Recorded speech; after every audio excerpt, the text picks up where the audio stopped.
Salutations à tous, ici c'est Mota Boukissane et aujourd'hui, par la permission du verbe de Loba, nous allons rentrer dans Bibel, Kalatambale, le livre de la vérité qui relate l'histoire, l'expérience qu'a vécu nos ancêtres noirs initiés de Wassé, donc l'Afrique. Ce livre merveilleux est l'héritage restitué que nous laisse le seul enseignant Zulu Lasson, qui est l'être suprême qui a pris forme physique, qui a pris corps dans cette réalité du visible, afin de nous éclairer et nous ramener à l'ordre naturel des choses, dont moi-même je suis l'un des disciples. Aujourd'hui, l'exhortation va se porter dans le livre de Esombe.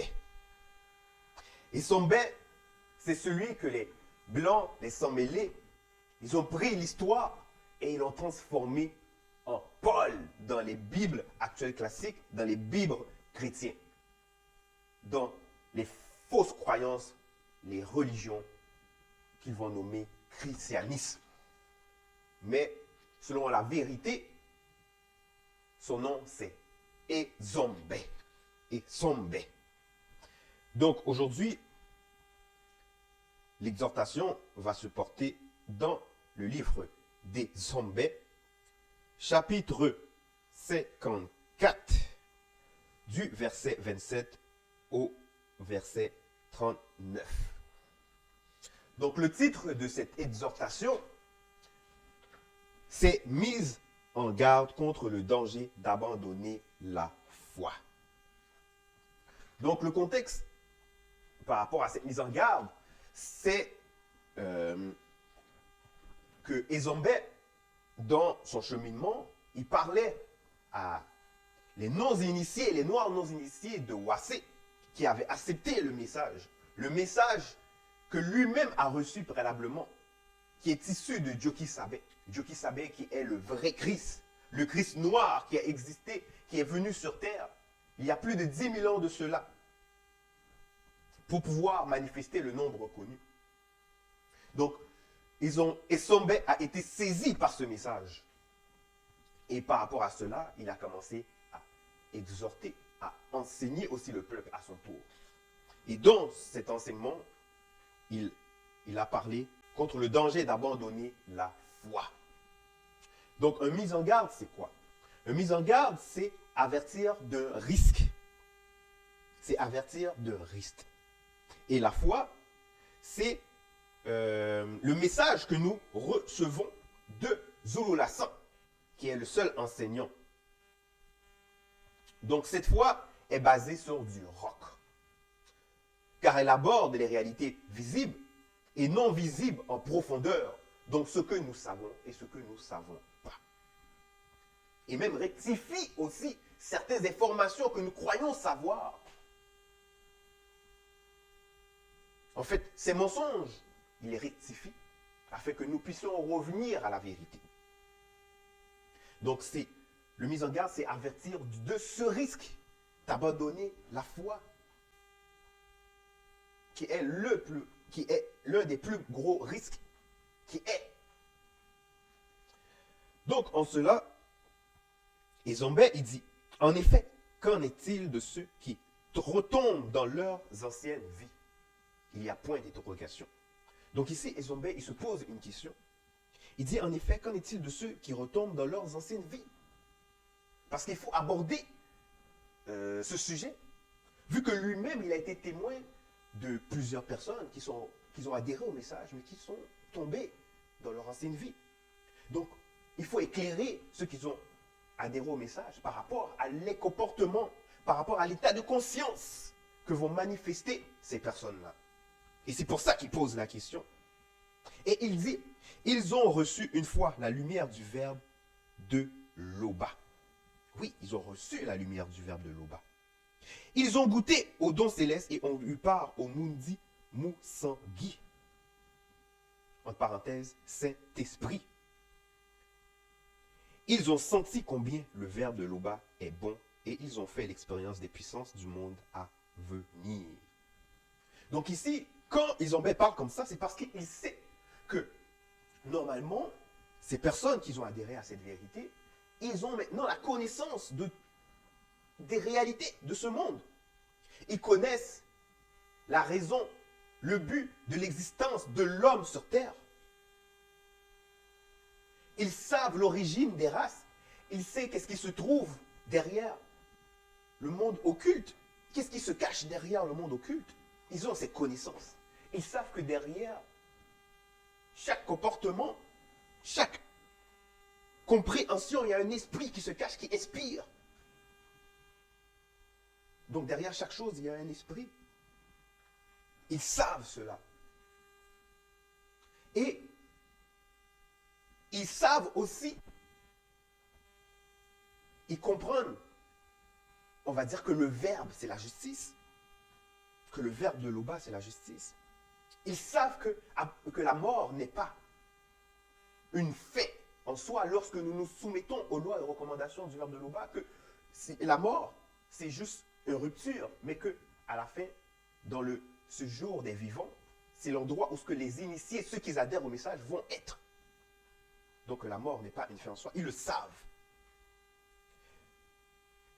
Et c'est pour ça qu'il dit qu'ils ont goûté au don céleste et ont eu part au Moudi Moussangi. Ils ont senti combien le verbe de Loba est bon et ils en ont fait l'expérience des puissances du monde à venir.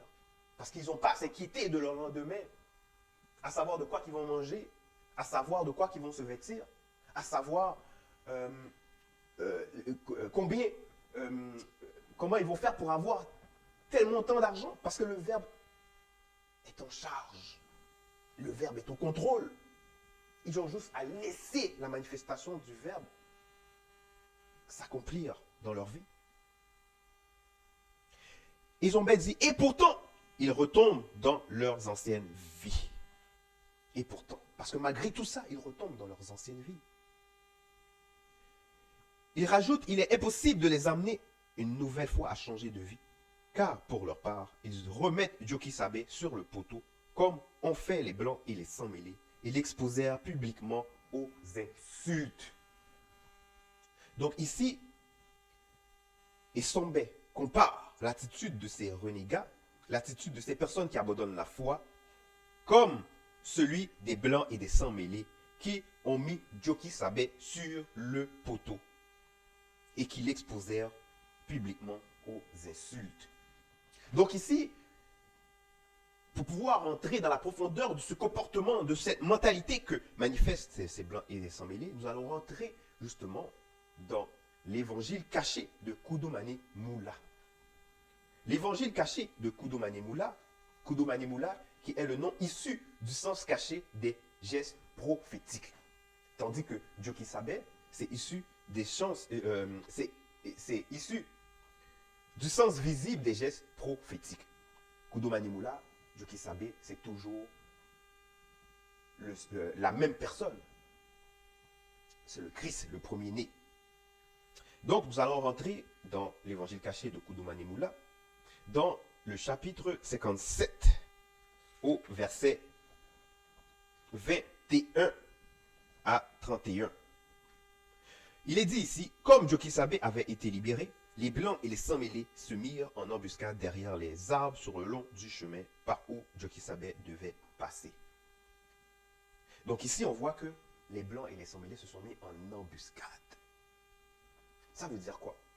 Ici, ça veut dire que ils ont voulu piéger Djoki Sabé. Piéger Djoki Sabé. Donc ici, il y a le premier comportement que manifestent ceux qui abandonnent la foi. Ils veulent piéger le mot l'a dit. Ils veulent piéger le seul enseignant. Piéger le maître. Ça, c'est le premier comportement qu'ils font. Quand ils s'opposent, quand ils abandonnent la foi. Ensuite, ça dit, pendant que Djoki Sabé était en chemin, il sut que les Blancs et les Sans-Mêlés allaient se saisir de lui afin de le faire mourir. Ici, on voit que Djoki Sabé savait, il connaissait les tensions. Mais comment ça, il connaissait les tensions? Parce que c'est l'être suprême qui s'est dépouillé pour venir dans cette réalité du visible. Donc, il est au-dessus du temps et de l'espace-temps. Il connaît les intentions des personnes. De même qu'en notre époque, nous avons notre Moulidi, Zorolasson. Lorsque certains ont voulu le faire tomber, ils n'ont pas réussi parce qu'il était au-dessus de leur plan.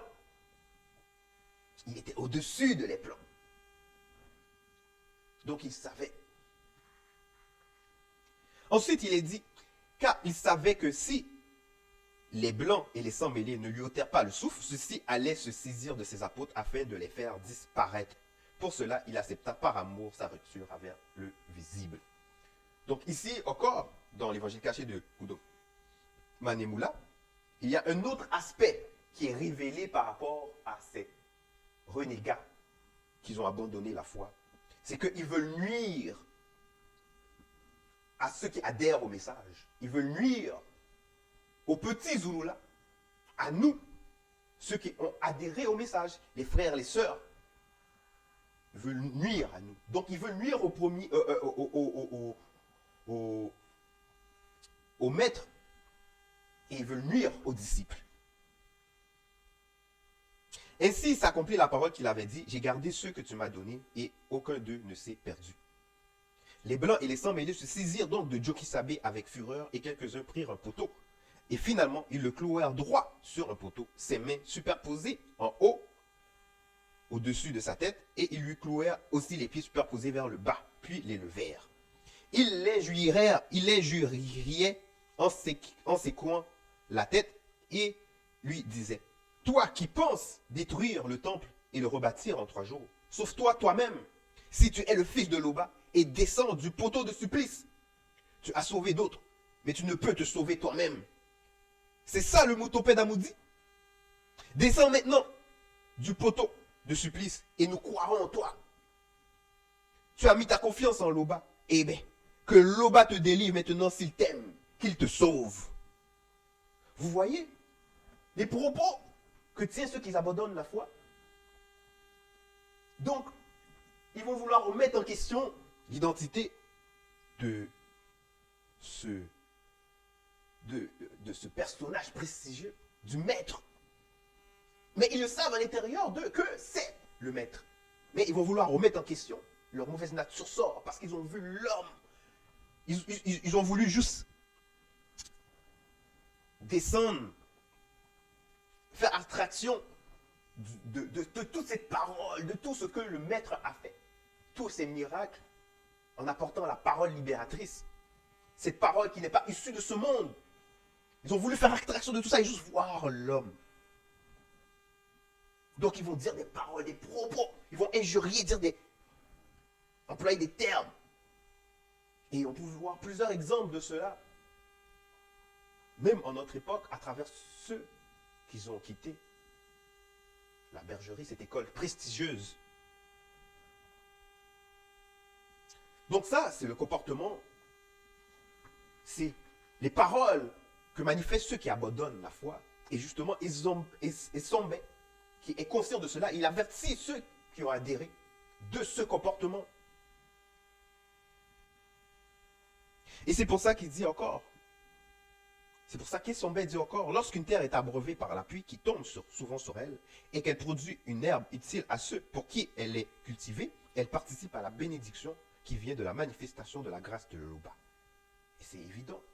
Quand le verbe de Loba, qui s'est fait chair à notre époque, en Zululasson, il vient et fait pleuvoir sur nous ces paroles libératrices, mais elle doit produire des fruits. Et justement, elle participe à la bénédiction qui vient de la manifestation de la grâce de Loba. Mais si elle produit des épines et des chardons, elle est reprouvée et près d'être maudite. Et on finit par y mettre le feu. Voilà. Ça, c'est ce qui attendent ceux qui abandonnent la foi. Elles sont reprouvées, maudites, et on finit par y mettre le feu. Et on finit par y mettre le feu. Donc voilà. Voilà qu'est-ce qui arrive à ceux qui abandonnent la foi. Donc, certains d'entre vous peuvent vous demander, pourquoi est-ce que ceux qui ont quitté le verbe vivent encore longtemps? Mais Moulida nous a informés de cela. C'est parce qu'ils doivent passer au jour du jugement. Donc, ceux qui ont parlé contre Joki Sabé, c'est blanc et c'est sans mêler, ceux qui ont abandonné la foi, il n'est pas écrit dans les fausses Bibles qu'ils sont morts. Parce qu'il faut qu'ils vivent pour passer au jugement. Pour passer au jugement. Donc voilà. Parce que c'est là qu'ils vont être reprouvés et prêts, et qui sont maudites, et on va y mettre le feu. Il faut qu'ils passent au jugement. Donc ici, et Sombé, il dit, quoique nous parlions ainsi, bien-aimés, nous attendons pour ce qui vous concerne des choses meilleures et favorables au salut. Donc ici, il donne une recommandation à ceux qui écoutent justement cette parole libératrice issue de Joki Sabé, cette même parole que nous recevons de Zulu Lasson. Il dit qu'il attend de nous des meilleures choses et favorables au salut. Oui. Des meilleures choses favorables au salut. Meilleures choses par rapport à quoi? Par rapport à ceux que manifestent ceux qui abandonnent la foi. Donc les œuvres nécessaires. Car le verbe de Loba n'est pas injuste. Il connaît votre travail et l'amour que vous avez pour Loba. Oui, le verbe de Loba connaît votre travail. Que vous soyez dans cette bergerie, cette école prestigieuse de Zulu Lasson, ou que vous n'êtes pas encore dedans, mais que vous vouliez intégrer cette école prestigieuse, le verbe de Loba n'est pas injuste. Il connaît votre travail et l'amour que vous aviez pour Loba. Donc que ce soit à l'intérieur ou à l'extérieur, ceux qui attendent, le verbe de Loba n'est pas injuste. Il n'est pas injuste. Nous désirons que chacun de vous montre le même zèle pour conserver jusqu'à la fin une pleine espérance, en sorte que vous ne vous relâchez point et que vous imitiez ceux connus qui, par la foi et la persévérance, héritent des promesses. Donc voilà le comportement à manifester. Voilà le comportement que Ezombé il recommande à ceux qui écoutent, qui a la foi au message des deux manifestés avant la non-existence. Voilà le comportement qu'ils doivent manifester. Imiter ceux connus qui, par la foi et la persévérance, héritent des promesses. La persévérance. Parce que oui, nous serons éprouvés par les entités occultes, toujours issues par nos propres désirs, qui n'est pas conforme au verbe, mais le verbe est là pour justement extirper ça, pour que nous lui soyons agréables. Donc lorsque nous recevons les recommandations, les réprimandes du verbe de Loba, du verbe de Tété, il faut écouter, il ne faut pas s'endurcir. Parce que c'est en s'endurcissant que justement, que nous prenons le mauvais chemin. Mais en écoutant, justement, nous appliquons, nous commençons à avoir un comportement qui est favorable au salut. Et c'est là que nous imitons ceux connus qui, par la foi et la persévérance, héritent des promesses. Donc cette espérance, nous l'avons par le verbe sûr et solide. Oui, parce que comme j'ai dit initialement, cette parole, cette foi que nous avons, elle est basée sur du concret, sur du roc. Donc elle est sûre et solide. Il pénètre au-delà du voile mystérieux de la rupture. Donc, nous savons que la mort n'est pas définitive. Quand nous sommes dans le verbe, physiquement, oui, nous avons connu la mort, mais nous sommes toujours vivants, dans le séjour des vivants. Donc, il pénètre au-delà du voile mystérieux de la rupture, là où Joki Sabé est entré pour nous comme grand prêtre. Retenons fermement la profession de notre espérance, car le verbe de Loba est fidèle. Oui, le verbe de Loba est fidèle. Le verbe de Loba est fidèle. Donc si celui qui abandonne la foi, c'est lui qui a dû manifester un comportement d'infidélité, c'est lui qui a dû retourner sa veste et faire ce qu'il a fait. et faire ce qu'il fait. Et là, le verbe de Loba le lâche. Mais le verbe de Loba est fidèle, tout autant qu'on reste là. On reste dans la persévérance. Le verbe de Loba est fidèle. Il va nous tenir. Son verbe. Donc, veillons les uns sur les autres pour nous exciter à la charité et aux bonnes œuvres. Oui, quand nous veillons les uns sur les autres, c'est par amour. C'est la manifestation de l'amour. Pas pour faire du combosa, pour parler derrière telle et telle personne. Non.